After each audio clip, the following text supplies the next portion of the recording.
Hello everybody, this is Mentor Lawyer and I thank you so much for watching the hearing that happened today in the case of State of Florida versus Donna Adelson on our channel. It is amazing and awesome to have your support to support our small channel. We take the time, we spend the money, we have people in the courthouse. Today was Steph the Sleuth there streaming the hearing live for you guys. And we appreciate your patronage, the fact that you watch on our channel and support us. And that encourages us to keep doing this. So as a gift to you, I will have a few surprises coming your way here on Deep Dive True Crime, hopefully tonight.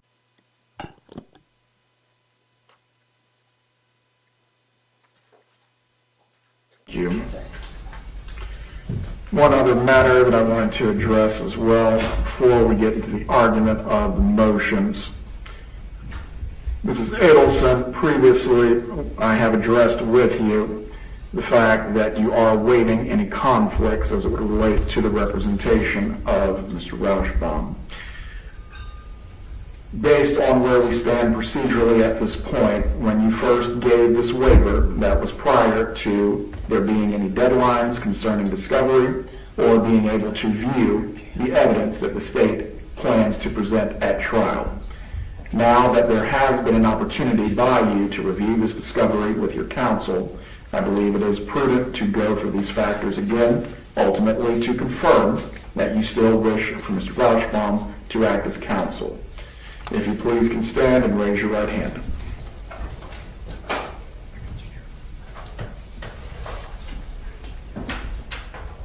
Do you swear or affirm the testimony you're going to give will be the truth? Yes. You can lower your hand. Mrs. Adelson, you understand that you have, under the Constitution, a right to conflict-free representation. Do you understand this, ma'am? I'm aware of that. Do you also understand as well that one of your attorneys, Mr. Rauschbaum, previously represented your son in a case or a similar case in this matter? Yes. Do you understand that he has a duty to hold in confidence certain aspects of that representation? I understand that. Do you understand as well that this could create a potential or actual conflict as it relates to your representation in this trial? Yes. As to that conflict, do you realize, or I should say, do you understand that this could affect your defense in some way? Yes. Have you had an ability to consult with other counsel as to whether you wish to have a conflict-free counsel? I'm aware of that, yes. And as to any potential or actual conflict that may exist with Mr. Rauschbaum's representation, are you waiving this? Yes. Thank you. You may be seated. And again, so it's clear why I'm doing this, ma'am, at this stage as we move closer to trial, things are going to occur rapidly, including rulings on the motions that you filed, rulings on the state's motion, how this is going to affect the evidence, and how this will ultimately affect your trial. At any point, if you decide that you are no longer willing to waive this conflict concerning the representation, that is something that I'm going to need to address. Do you understand this? I do. If defense counsel as well becomes aware before the next hearing that the conflict is no longer waived, please bring this to the court's attention. Yes, Your Honor. All right. Let's go ahead and start with the motion that procedurally bears on whether the case will move forward or not. The defendant's motion to dismiss the indictment for pre-indictment delay. Mr. Morris, Mr. Rauschbaum, whoever is arguing this on behalf of the state, I'll allow you to proceed at this time. Judge, may I approach the lectern? You may. I got it right, lectern. A+ for use of grammar. Go ahead, sir. So, Judge, you've read the paper, so I'm not going to go into too much detail other than what's said. I don't want to repeat myself too much, but just to point out a couple things. Here there are two components that need to be shown. You need to show prejudice. Well, you need to show a delay, first of all. That's clear. I think that's clear on the facts. The murder was in 2014. Donna Adelson was a suspect in 2016. An affidavit was released in 2016 showing she was a suspect. You'll see the evidence in this case. We've had an opportunity to review the exhibits the state intends to present is the exact same, pretty much, evidence that existed in 2016, that existed in 2019 in the trial, the first trial, Catherine McBanoa and the others. So you do have a time delay. What we have to show is prejudice. So before you continue as to that, and really all the details as to this matter, specifically, when are you alleging the first time is Ms. Adelson could have been charged? She could have been charged in any time. She could have been charged in 2016, right? She could have been charged. They had affidavits for arrests of certain individuals that they didn't do in 2016. So she could have been charged in the first indictment of Catherine McBanoa, Sigfredo Garcia, and Luis Rivera. She could have been charged at any point in time from there on forward. The reason I asked the question is because the motion makes reference to 9 years, but ultimately, when someone can be charged is when the clock starts ticking, at least by the logic of your motion, correct? I mean, yeah, look, she could have been charged any time after 2014, right? I don't know. I wouldn't go that far. I'm just saying, look, this is not, and to be clear, this is not a statute of limitation. There is no statute of limitation. There is none. So we agree with that. But she could have been charged any time after the murder. But what's clear is that the evidence that they're using today, they had in 2016, right? Much of the trial in 2019, 2022, and 2023 is the exact trial that we're going to hear in 2024. So the only new evidence since then is her trying to get on an airplane to go to Vietnam, which we don't think is evidence, right? So essentially, their trial is based on wires that existed in 2016, emails that they had in 2016, text messages that they had in 2016, right? And they certainly had it in 2019. So 9 years is 9 years from, I guess, the murder, right? But if you're looking at it in any component, you're looking at what would fit under Florida law, under the 11th Circuit law, certainly a time delay, okay? So when you get that, then you have to look at the prejudice component, and you have to look first at the prejudice component. And you see here that because of that time delay, there are records that no longer exist that would show that she needs to defend herself against two of their main components of their case. So two of their main components of their case are going to be, and they're both brought in by Sergeant Corbett. Two of their main components of their case are call patterns, and I use the word patterns lightly, because in order to show a pattern, you need a length of time to show a pattern. So when they got call records, they got call records, I believe, starting in May of 2014 through July of 2014. So they got a very short period of time. Because she wasn't charged in a timely fashion, call records showing that there is no pattern, that this is exactly what would have happened earlier, these patterned calls, existed back then, but they haven't existed for years. What was the retention policy for the phone service provider? I believe it was 3.5 to 4 years. So that would take you back to 2019, give or take. And so we're able to not fully defend that point because the records don't exist anymore. That's prejudice. The second component are some text messages. So they have text messages where they claim it shows that she is outside of Charlie Adelson's house. We have to defend that. It's their one main piece of evidence. This is a premeditated crime they've charged with. Is there one piece of evidence after the murder? There's very little piece of evidence after the murder other than that and the wires. So the way to defend that is through SunPass records. Those SunPass records don't exist anymore. Now, What is the record retention on the Sun bill? 3.5 years is what we're told. And that's what Agent Corbett testified to at the last trial. So, Judge, it's a predicament for us, right? Because understand that it is clear that, by the way, before 2016, just a month after the murder, the state pulled financial records for Mrs. Adelson. Pulled all of her financial records. They pulled SunPass records for other suspects in the case. They pulled call records for other people in the case. They didn't do so for Mrs. Adelson, and now those records no longer exist to defend ourselves. Now, the second component is a bad faith component. I think the prejudice component is clearly established here. The bad faith component, it's important to know that under bad faith, you do not need to show a sinister motive. The law in this court is clear, right? United States v. Foxman, 87 F. 3rd at 1223 says that bad faith in this context does not require a subjective sinister motive on the part of the prosecution. That's important. Okay, we don't have to show that the prosecution did this on purpose. What we have to show is that they had a strategy, and their strategy was to wait.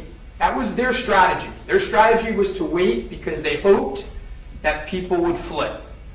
And they kept on hoping that people would flip.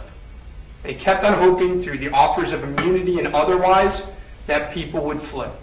And over time they didn't flip. And so they waited, and because of that, we're put in a position where these records no longer exist. Now, Judge, we do argue in the alternative in this motion. And what we argue is if the court is not willing to dismiss the case, they should keep out arguments of and admission of these pieces of evidence. Now, we're not arguing that they necessarily need to keep out all the call records, but they should not be able to argue that there's a pattern of calls. Because they can't establish a pattern because there's an earlier period of time that they have no idea what exists. And we don't have the ability to show it. With regards to the text message, we think it should be excluded. The SunPass records would clearly show whether Mrs. Hadelson was at the house or not at the house. It would definitively show. Well, let me tell you why. Because you would see, what SunPass records show back then, as they did now, is they show entry onto a turnpike. Correct. And so you would be able to see when she entered the turnpike. Let me stop you there. Yeah. Are there not methods to travel and avoid the turnpike points? Where it might not be as direct, it might not be as easy, where if you enter the turnpike here, you have an easier point of access to drive, but ultimately, could she have reached Mr. Adelson's home and avoided the SunPass altogether? Their record shows she did enter the turnpike. Their own witness shows that she entered the turnpike because he's got, on his many charts where he guesses, he's got her on the turnpike through a cell tower. So you don't have to guess that she entered the turnpike. You know exactly that she did enter the turnpike. Their own records show that she entered the turnpike at what's called the Dolphin Expressway. Okay? So you go take 95, and you get on the turnpike at the Dolphin Expressway. That's where Dolphin Stadium is. You would, first of all, see on the SunPass the entrance there. And their records show that she's on that. Their cell tower records show that. Okay? Their cell tower records show also time frames on that same turnpike. Shows on their map, on their dots. They show her on the turnpike. What it can't show is if she got off the turnpike, it may not have shown her get off the turnpike, but it would show her get back on. So in other words, if they're correct, and she had gone to Charlie Adelson's house, which she didn't, but if they're correct, at some point she would have had to exit the turnpike. Okay? It wouldn't have shown her exiting the turnpike because when you exit the turnpike, it doesn't show you exiting. But they have her at a certain point in time back on the turnpike. They would have known when she got back on the turnpike and where. And that would have showed whether she was at his house or not. Definitively, it would have shown it. We wouldn't have to guess about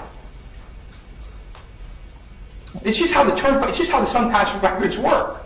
It shows when you enter, and then it shows parts at the turnpike. So they're using a witness to make guesses. They have these beautiful charts where they have her pinpoint, and then they have Charlie Adelson's house, and they show that it could take from this time to this time, extra time, but they have no idea when she got off, where she got off, why she got off, and they would know for certain, 100%, we would be able to show for certain, 100%, if we had those records, whether she was at his house or not. Excluding for one moment a future argument about Sergeant Corbett, why are these not right topics for cross-examination? Judge, clearly if they're allowed in, they're right topics for cross-examination, but you have to do a balancing test. This is the premier piece of evidence in this case. It is the number one piece of evidence in this case, outside your house. Because it is the only piece of evidence in this case, other than the wires, that ties Mrs. Adelson to anything after the murder. It is the only piece of evidence. We have the wires speak for themselves. We have the checks that she wrote. We're not going to argue that she didn't write the checks. This is the only piece of evidence. And they're using conjecture to get it in where if they had charged this case in a timely fashion, we would be able to show definitively she wasn't there. That's not our fault. All right, let's go back to the U.S. Supreme Court case that is the genesis of this argument, Levasco. I believe Justice Marshall goes through the role of the prosecutor and their duties, and also discusses how the prosecutor has an affirmative duty not to charge someone before they have probable cause, to thoroughly investigate the case, and also not to clog the court system with cases they cannot prove. What is your response ultimately to this discussion as it relates to this case? I think it's a very fair question. I think what you have to do is you have to then look at what has changed. So in other words, in doing that can't always be their answer, right? They can't just have a blanket answer. They have to be held accountable as to, okay, what has changed, right?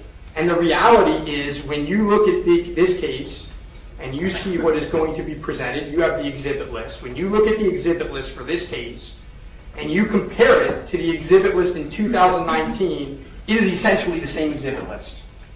2019, the first trial. I'm not even talking about Charlie Adelson's trial.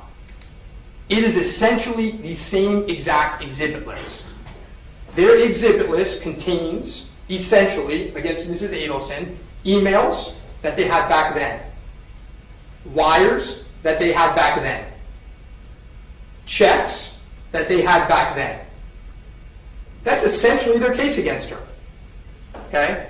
So the reality is, when you're right. They should not charge people that they don't have probable cause for. But that can't always be their answer. They have to be held to ask, well, what has changed? We asked a similar question in the last trial, and their answer was dolce vita. Okay, but dolce vita doesn't apply to Mrs. Adelson. She wasn't there, right? Everything that they had in 2000, and by the way, they had dolce vita, they just didn't have a clear version of it. The reality is you're going to see that 95%, probably more, of this case that we're about to hear is the same exact case as it was in 2019. Almost the same witnesses. Almost the same evidence. It's the same case. Any further argument? No, Your Honor. Ms. Dugan and Ms. Kappelman.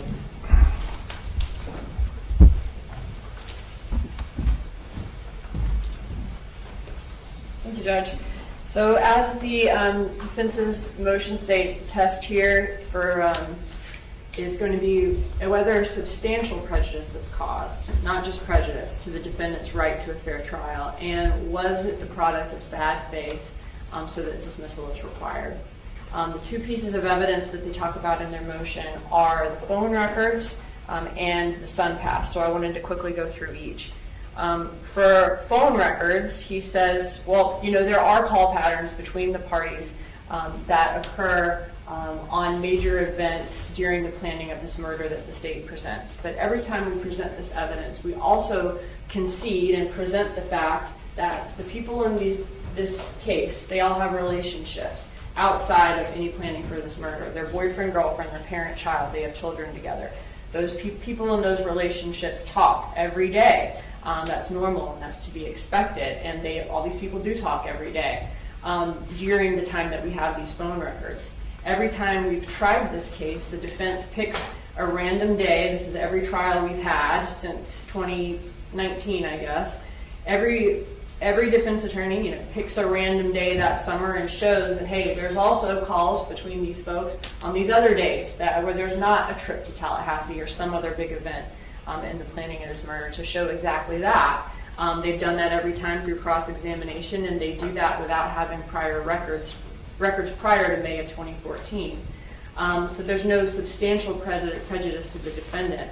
And there's no bad faith here. Law enforcement subbed records beginning in May of 2014 because they were trying to get records from around the time the shooting occurred in July of 2014. So a little bit before, and then also we have records after. We have records leading up to 2016 where there was no murder being planned at that time. And obviously all of the parties in this case, as we established in the case, are still in contact. They're still talking because they all have those pre-existing relationships.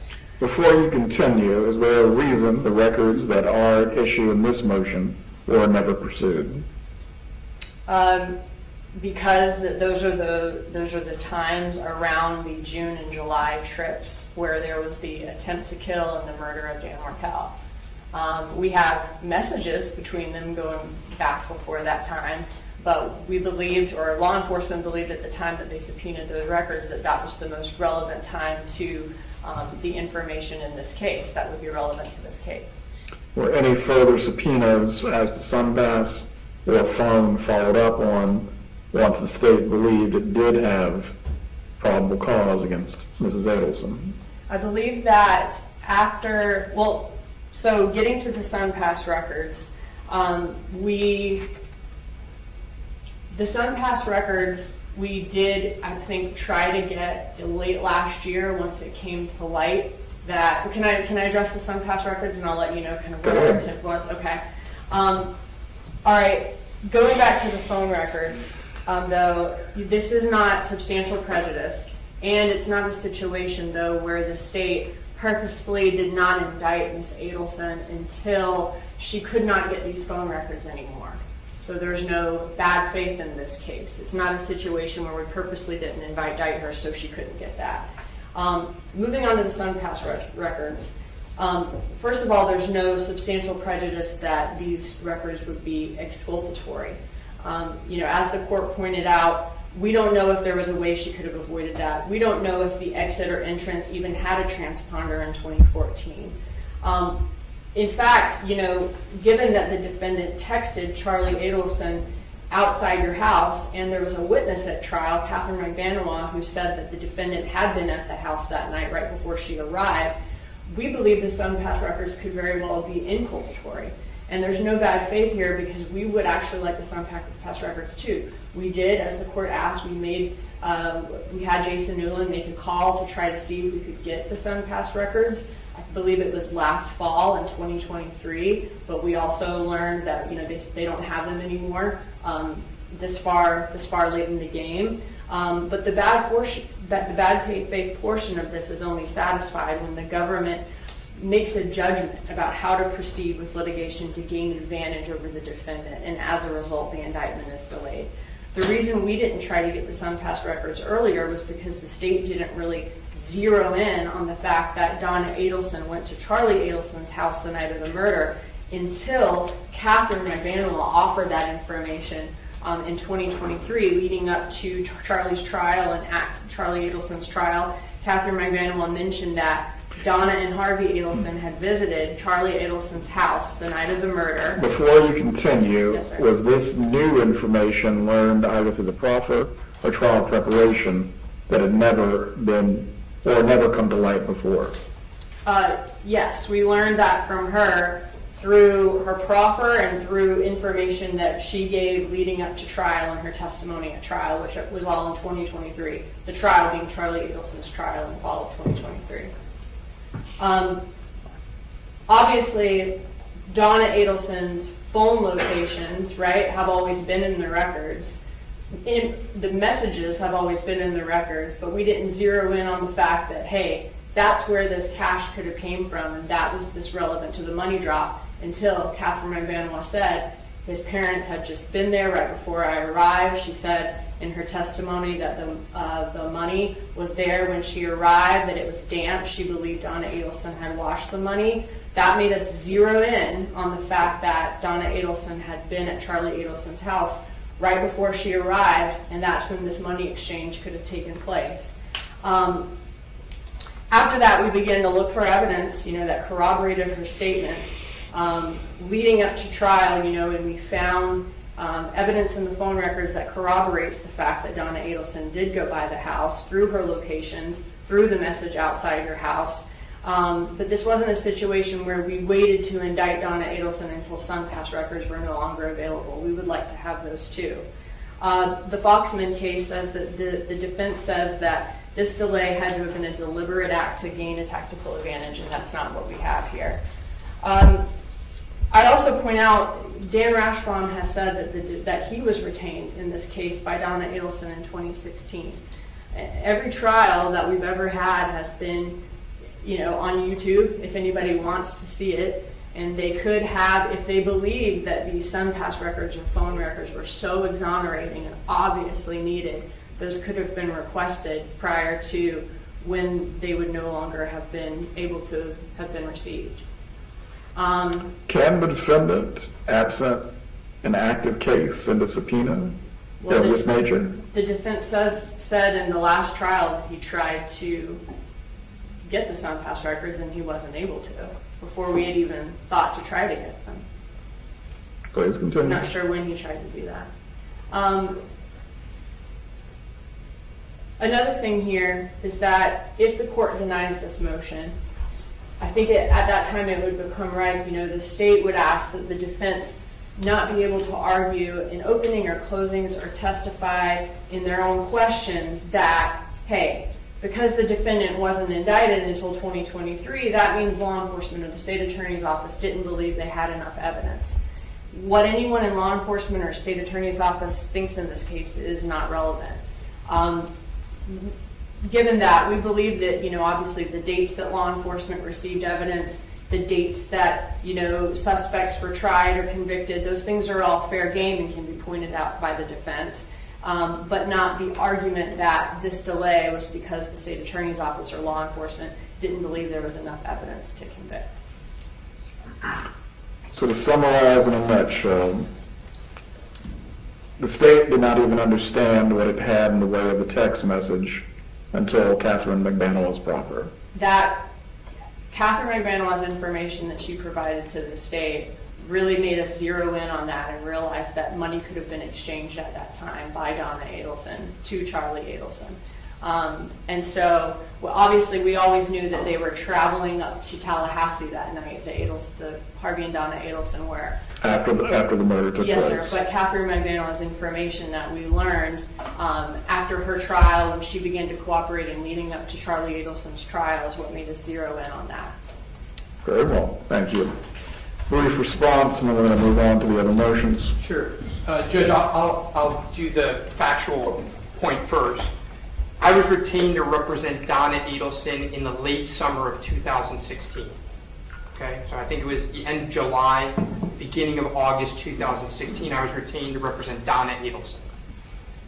The first trial happened in 2019. When that trial happened, we tried to get SunPass records. We did. We couldn't, because we weren't an active party. We didn't have any subpoena power. Were you stonewalled by SunPass? They told us, yeah, exactly. Okay? When we tried to get SunPass records again was when Charles Adelson was indicted in the case. Then we were able to subpoena and try to get SunPass records. We were unable to do so because they didn't exist. So let me be clear on that, okay? All right, the first time we were able to attempt to get SunPass records, they no longer existed, okay? Now, with regards to them she makes a point that every council has picked a prior date. Let me tell you what happens. We did pick a prior date, but our universe for picking a prior date is like this big, right? And you'll recall at the last trial what happened with the prior date we picked, right? There aren't many prior dates. They found court filing on that prior date. By the way, the court filing wasn't anywhere near the time of the calls, but they found a court filing on that prior date, and they made a big showing that this is another event, right? The reality is we want to find dates in 2013, in 2012, in January of 2014, in February of 2014. None of those existed because what they did is they got records only for a 4-month period of time. And any date that we picked... As to that point, and I understand what you're getting at, but don't defense counsel in all manner of cases all the time say the subpoena was too wide, you cast too far. Meaning, the murder, what led before, what led after, there's really not a lot of argument as to the relevance. But if the state is seeking records of your client, or hypothetically any defendant, going back years in advance, are they really permitted to do that? They don't need to go back years in advance, but they're presenting evidence in this case. Let me make 2 points to that. First of all, they got financial records years in advance. So if they got financial records years in advance, why didn't they get the same cell phone records years in advance? What's good for the goose is good for the gander. If he thought it was good enough to get financial records that far back, get the cell records that far back. Number one. Number two, they're putting emails in this case back from 2012. Why not go at least back to 2012 or at least back to 2013? They just cherry-picked a 4-month period. And by the way, the records she talks about that come on later, they're related to the bump. They're not related to anything else. They're related to the bump. So yeah, they created an activity, and of course, that's going to create another pattern, a pattern, right? The reality is it's unfair because they're making a pattern argument that doesn't, if it was a science experiment, it'd be a false experiment. Their sample size is too small. And we can't counter it because the records don't exist. And we don't need to show that they did it we don't need to show that they indicted her after the records existed. We're not claiming that that's what they did. They made other strategic decisions to delay her indictment. And those other strategic decisions had this consequence. And because of that, if you don't dismiss the indictment, you should not allow these records to come into evidence. Do you have any response to the effect of the proffer as it relates to the messages?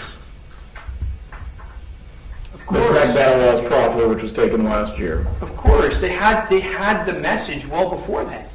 They had the outside your house message well before then. It's not listen, when I saw it in discovery, which was before her proffer, I knew exactly what they were going to argue. It's very clear. You didn't need her crazy argument to know what they were going to argue. Well, let's look at this from the aspect of bad faith. Is it possible in a voluminous case file to not know what this one piece of paper actually means until a later date? It is possible, but you have three, because there's been 3 prosecutors in this case, very fine prosecutors who have tried this case going into that case 2 times. So very unlikely. Very, very unlikely. That's what I would say. Possible? Yeah, anything's possible. But it's not that hard of a message to figure out. You have one of the key suspects in the case who you've gotten other records for, communicating with another key suspect in the case, who, by the way, in 2019, their theory was the same, that it was a murder for hire done by these 2 individuals. You have those, and you don't have many text messages between the 2. And you have one, and by the way, you only have like 3 text messages on the day of the murder. And so it's pretty hard to imagine that they didn't think a text message from mom to son on the day of the murder, on the night when you're driving up outside your house, 10 minutes is the response, was not an important text message. I mean, if you believe that, I don't know, Judge. That seems a little, I'm skeptical of that. Did they have the benefit, though, of the proffer until Ms. McDaniel gave it? They didn't have the benefit of the proffer, but you should listen to that proffer because she doesn't talk about the outside the house message. And by the way, in that proffer, she doesn't even really talk about what they say she talks about. She did it on the stand, but she didn't do it in the proffer. That's not my memory of the proffer. She didn't say in the proffer that I don't believe that they had just left the house. That's what she said on the stand. They'd already put in the outside they'd already marked that as an exhibit. So, Judge, again, the standard is lower than what they're saying. Right? It's a bad faith standard, but it doesn't need to show that they purposely waited until after the SunPass records didn't exist anymore. We're not alleging that. We don't think that that's what they did. We think they made other choices that then made it. Look, at the end of the day, Judge, what it also is you get to do a balancing test. And it's a fairness argument. No, aside from everything else, it's a fairness argument. It's clear Velasco is rooted in due process. Yeah, it's a fairness argument. I'm going to reserve ruling as to this. Also, prior to making any ruling, I'm going to review the trial testimony of Ms. McDaniel concerning the outside your house text message, as I believe it does give context to what is being argued in the motion by both parties. Right, let's move on to the defendant's motion to hold trial in courtroom 3B. Mr. Morris? Here's the surprise. You'll not see it anywhere. So, bottom line is this. Right after the murder of Donna Markel, just a few weeks after, maybe 2 or 3 weeks after, Phil Markel, the father, and Cheryl Markel, the sister, they opened an estate for Dan Markel so that his estate could be administered. And they only listed the 2 boys as the beneficiaries of the estate. A few days after they did this, and the interesting part, by the way, to me personally, is all the connections between the murder of Dan Markel in July 2014 and the murder of Samara Frash, which happened a few months earlier. There's a commonality in this particular video that I'm doing today, in the sense that Sarah Butters, an attorney who at that time worked for Holland and Knight, she is one of the attorneys who helped a killer, Dr. Adam Frash, collect a $1 million life insurance policy for the killing that he did. So he killed his wife, Samara Frash, and this is one of several lawyers who helped the killer collect the life insurance money while he was in jail waiting for the trial for the first-degree murder. So on one hand, this lawyer is doing something horrible, right? To me, borders on unethical. To me, it is unethical. To me, it was theft from the 2 little girls who should have received the benefit instead of the killer. But this same woman, Sarah Butters, also was the person hired by Phil Markel and Shelley Markel to administer the estate of Dan Markel. And as soon as she files this petition in court, a few days later, this attorney, Sarah Butters, gets an email from an attorney in South Florida who has a difficult time writing without making a lot of errors, apparently. His name is Peter Foreman. The letter is full of typos, and it's sent to Sarah Butters, the attorney who is representing Phil and Cheryl, and is copied to Wendy Adelson. Now, why is this important? If you actually paid attention during the first trial, all the way back in 2019, in the state of Florida versus Sigfredo Garcia and Catherine McBanua case, at that trial, it came to light During the examination of Wendy Adelson, one of the questions from the prosecutor from Georgia Kaplan was, hey, didn't you make a fuss about the fact that Phil and Cheryl were taking over the estate of Dan Markel? Weren't you trying to basically become the personal representative? Weren't you trying to take control over the assets, right? They're trying to show that the Adelsons received the financial benefit from the murder. And Wendy denied it, seemed to play like she didn't know what Georgia Kaplan was talking about. So here we go, a letter or email from her own attorney to Sarah Butters. So Peter Foreman writes to Sarah Butters and copies Wendy Adelson and writes as follows. Consistent with our phone conversation, this law firm has been retained to represent Wendy Adelson as natural guardian of her children. Further, we will be filing appropriate documents to have Wendy appointed as guardian of the property of her children. In my review of the court docket, I see that Cheryl and Phil Markel are listed, there's a typo there, but I'm just correcting it for you guys, are listed as beneficiaries. Please confirm that this is a mistake by the court clerk. Further, the docket sheet does not reflect, by the way, that was a mistake by whoever did that, the clerk. Further, the docket sheet does not reflect any type of statutory notice, which is a condition precedent to the appointment of your clients as personal representatives. Please, a typo by the way, please provide me with copies of all formal and non-formal notices concerning the estate administration and the appointment of your clients as fiduciaries, which were sent out by you as counsel.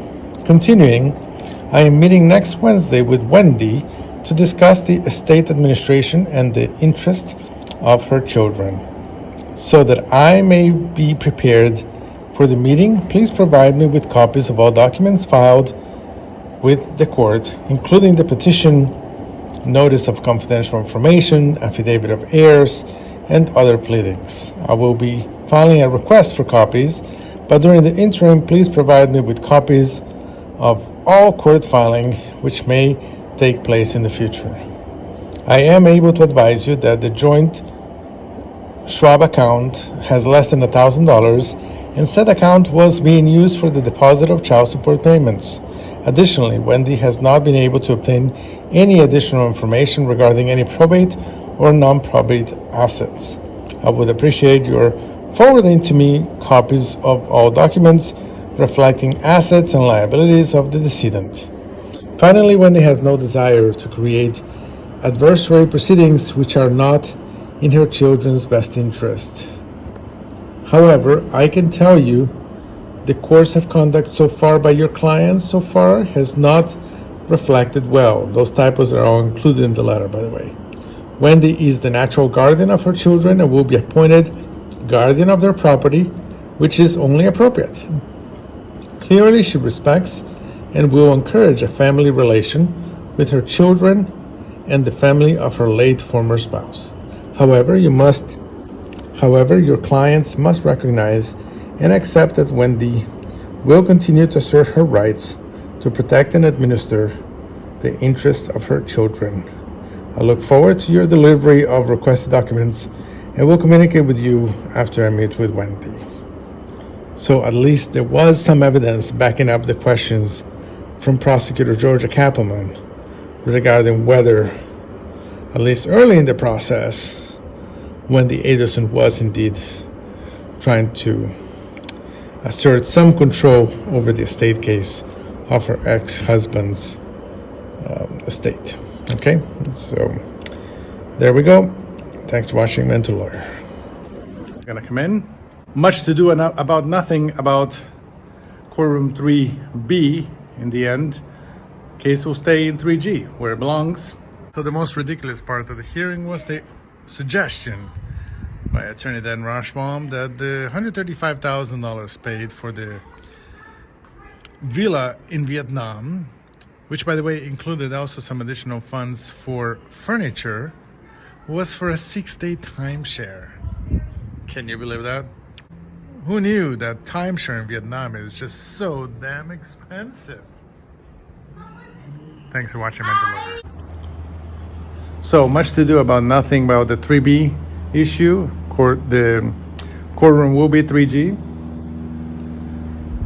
And I guess the most interesting part of the hearing to me was hearing Dan Roshbaum explain that the $135,000 spent on the Vietnam villa, which they started purchasing it back in 2022, was for a 6-day timeshare. Can you believe that?